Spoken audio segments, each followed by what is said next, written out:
శ్రీ గణేశాయ నమః. శివానంద లహరి 70వ శ్లోకం. అరహసి రహసి స్వతంత్ర బుద్ధ్యా వరివసితుం సులభ ప్రసన్నమూర్తి అగణిత ఫలదాయక ప్రభుర్మే జగదధికో హృది రాజశేఖరోస్తి. ఈ శ్లోకంలో ఆ పరమశివుణ్ణి, ఆ మహాశివుణ్ణి, ఆ విశ్వనాథుణ్ణి, విశ్వాతీతుణ్ణి ఏ విధంగా మనం కలవచ్చును, ఏ విధంగా మనం ఆరాధించవచ్చును, ఎంత సులువుగా ఆరాధించవచ్చును అనేటువంటి చెప్తున్నారండి.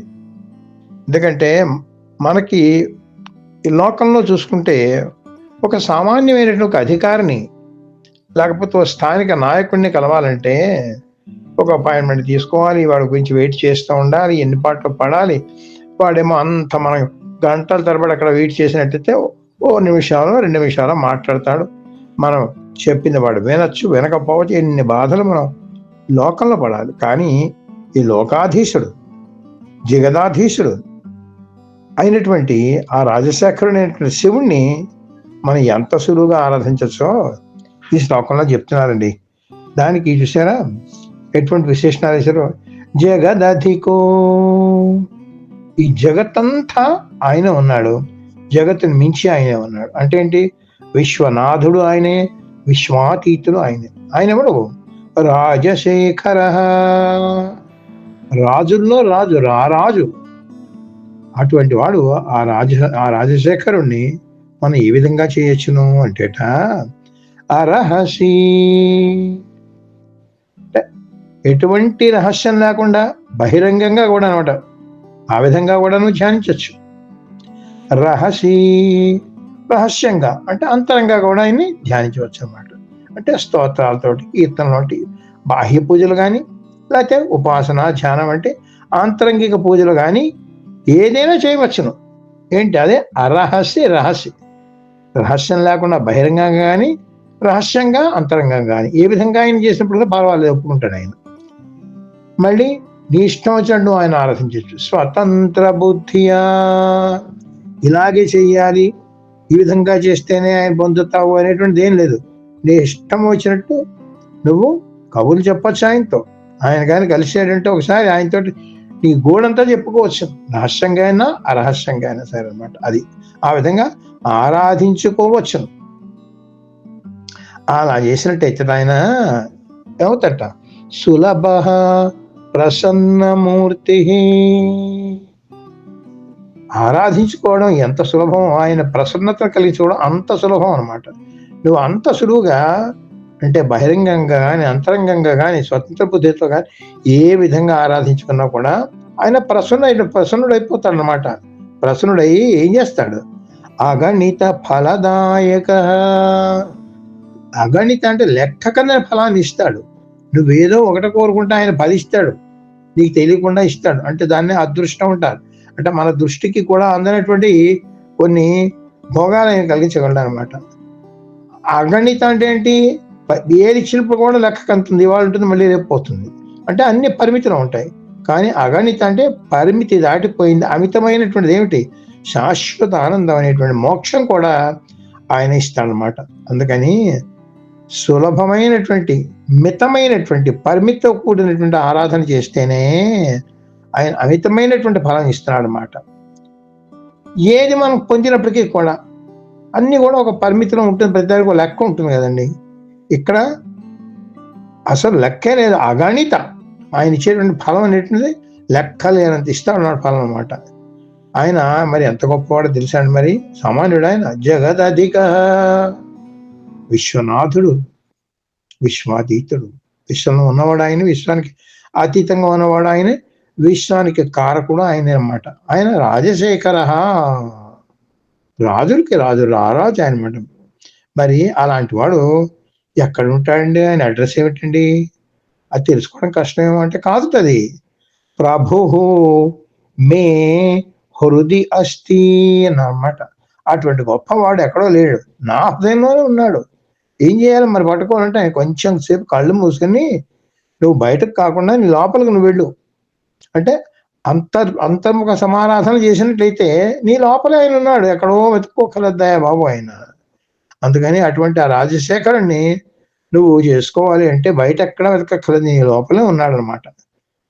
అందుకని చూసారా, ఒక రాజు దర్శనానికే ఇంత అవస్థపడాలి, మరి ఈయన రాజశేఖరుడే అంత గొప్పవాడు, ఎంత సులువుగా దొరుకుతున్నాడో కదా. మరి ఎవడైతే విశ్వమంతా ఆవరించి ఉంటాడో, ఎవడైతే విశ్వాతీతుడై ఉన్నాడో అంత జగదీశ్వరుడు జగదాధికుడు మన పిడికలంత హృదయంలో కూడా ఇమిడిపోయి ఉన్నాడండి. అది దీనిలో ఉండేటువంటి గొప్ప విశేషం అన్నమాట ఈ శ్లోకంలో. అటువంటి ఆ రాజశేఖరుణ్ణి మన హృదయంలో పెట్టుకుని మనం ఇష్టం వచ్చిన రీతిలో, అంటే బాహ్యంగా ఉండే పూజలతో కానీ, అంతరంగా ఉండే ఉపాసనా ధ్యానాలతో కానీ ఇష్టం వచ్చినట్టు నువ్వేమో ఆయన్ని ఆరాధించుకోకపోతే చెప్పు, ఎలా చెప్పు, ఆయన నీకు ప్రసన్నుడైపోతాడు. అంత సులభ సాధ్యుడు, భక్త సులభుడు ఆయన. ఇక నువ్వు ఉబ్బులింగడు అంటారు కదండి ఆయన్ని. నువ్వు ఏ పాడు చిన్నది చేసినప్పుడు కూడా ఆయనేమో నువ్వు ఉబ్బిపోతాడు, నీకేం కావాలంటే అది ఇచ్చేస్తాడు, నువ్వు అనుకున్న దాకా ఎక్కువ ఇస్తాడు. అదనమాట.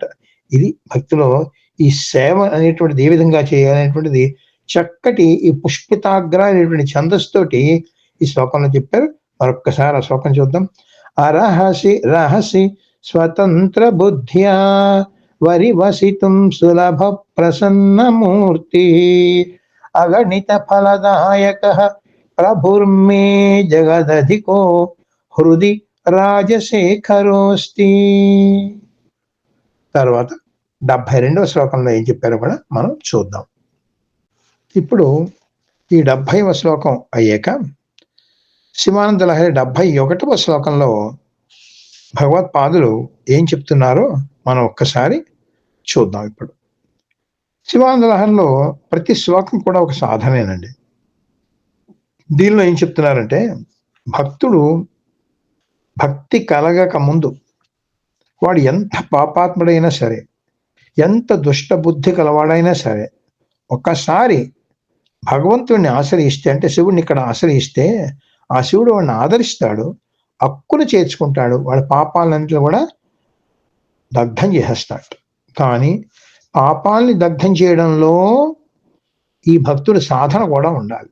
అది కండిషన్ అన్నమాట ఇక్కడ.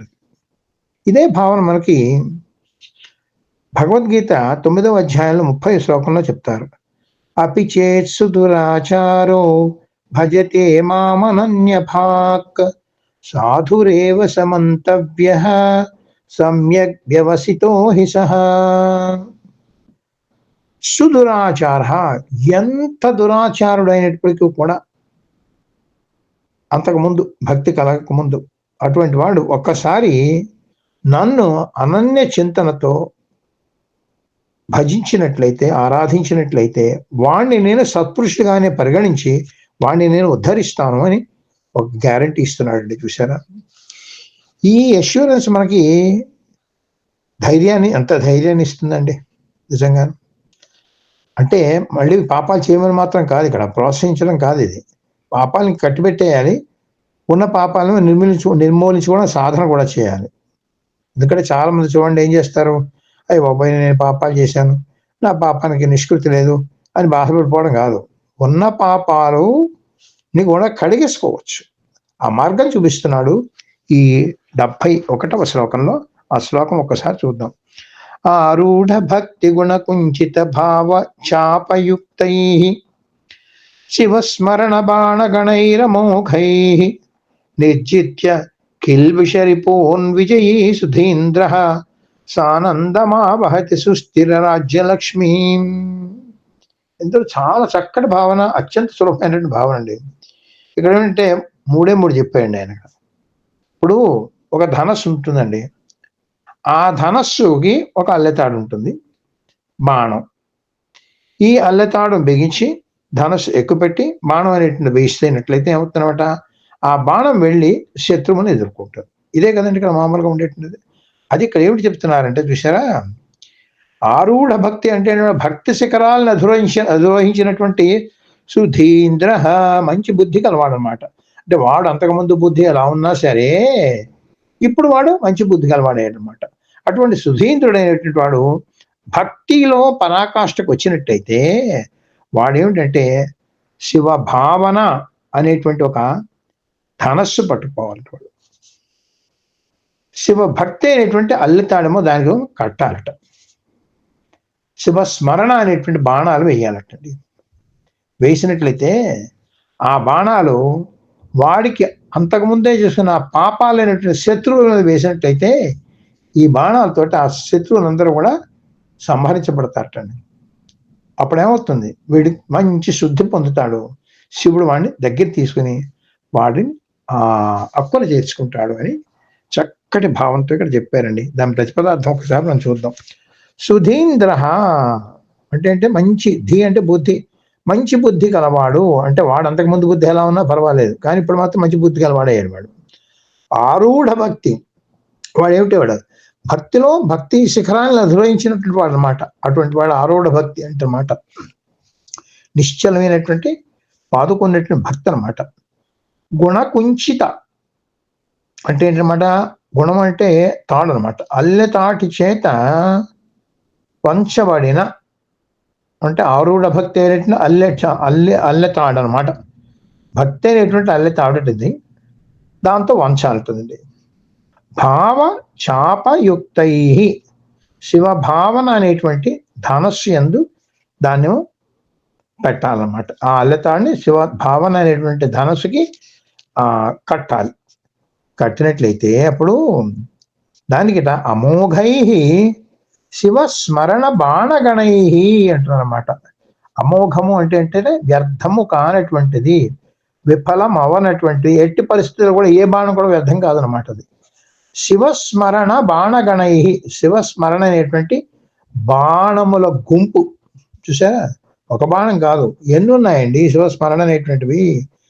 శివలీలలు ఉన్నాయి, శివనామాలు ఉన్నాయి, శివరూపాలు ఉన్నాయి, ఎన్ని వేలకు వేలు ఉన్నాయి కదండి. అవి అలాగా మళ్ళీ వాడచ్చు అనమాట. అటువంటి ఆ శివస్మరణ అనేటువంటి బాణాలు శివభావన అనేటువంటి ధనస్సులో శివభక్తి అనేటువంటి అల్లతాడం బిగించి ఎక్కువ పెట్టి ఆ బాణాలను వదిలితే ఏమవుతుందంటట, కిల్బిషరి పూన్ ఎజ్జిత్యా, పాపములైనటువంటి శత్రువుల్ని నిశ్శేషముగా చేయిస్తుంది. అంటే ఉన్న పాపాలని కడిగేస్తుంది అనమాట. చేసేసి విజయి, జయం కలవాడుతాడు అనమాట. అప్పుడేమిటి వాడు పొందుతాడు, ఆనందంతో కూడినటువంటి సుస్థిర రాజ్యలక్ష్మి, స్థిరంగా బ్రహ్మాదులకు రాజు అయినటువంటి పరమశివుని యొక్క సారూప్య ముక్తిని, ఇంకా పోతే సాయుజ్యముక్తిని కూడా ఆవహతి పొందుతాడు. చూసారా, అంటే వీడు చేయవలసినట్టు, ఇక్కడ భక్తుడు చేయవలసినటువంటిది ఏంటనమాట, వాడి ప్రయత్నం వాడు చేయాలి. వాడు చేయవలసిన ప్రయత్నం ఏంటి, వాడికి శివ భావన ఉండాలి, శివ భక్తి ఉండాలి, శివ స్మరణ ఉండాలి. ఈ మూడు వాడి దగ్గర ఉండాలి. ఆ మూడు ప్రయోగించాలి. అప్పుడు వాళ్ళు అన్న పాపాలన్నీ వాడే కడిగేసుకోవాలి. అదనమాట. అంటే ఏంటంటే అన్ని ఇప్పుడు వీరు బయట తెచ్చుకోకర్లేదు కదండి.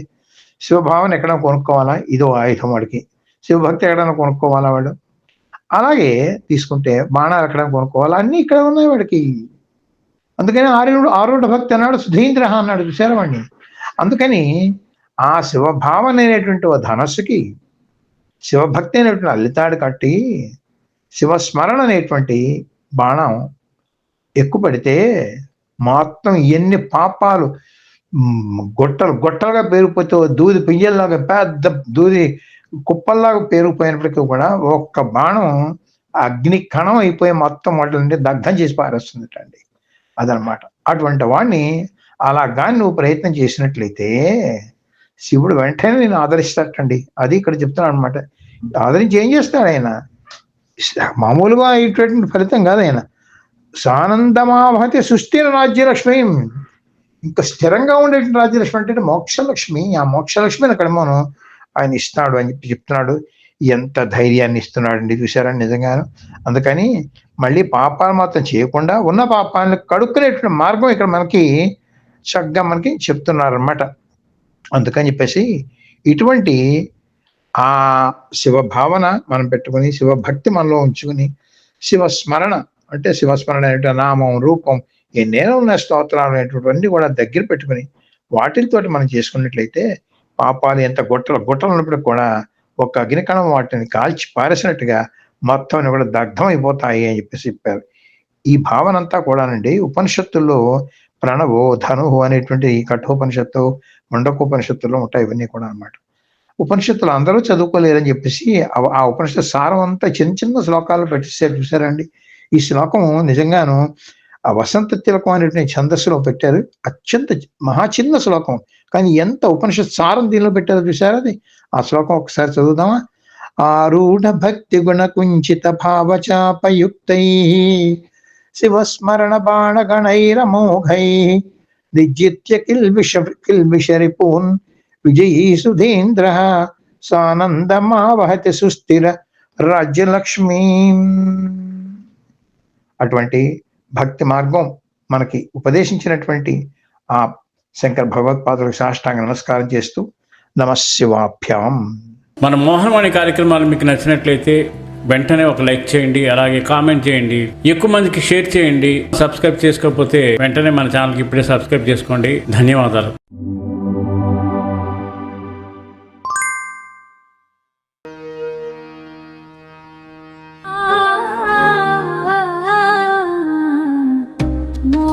మోహనవాణి మదిని దోచే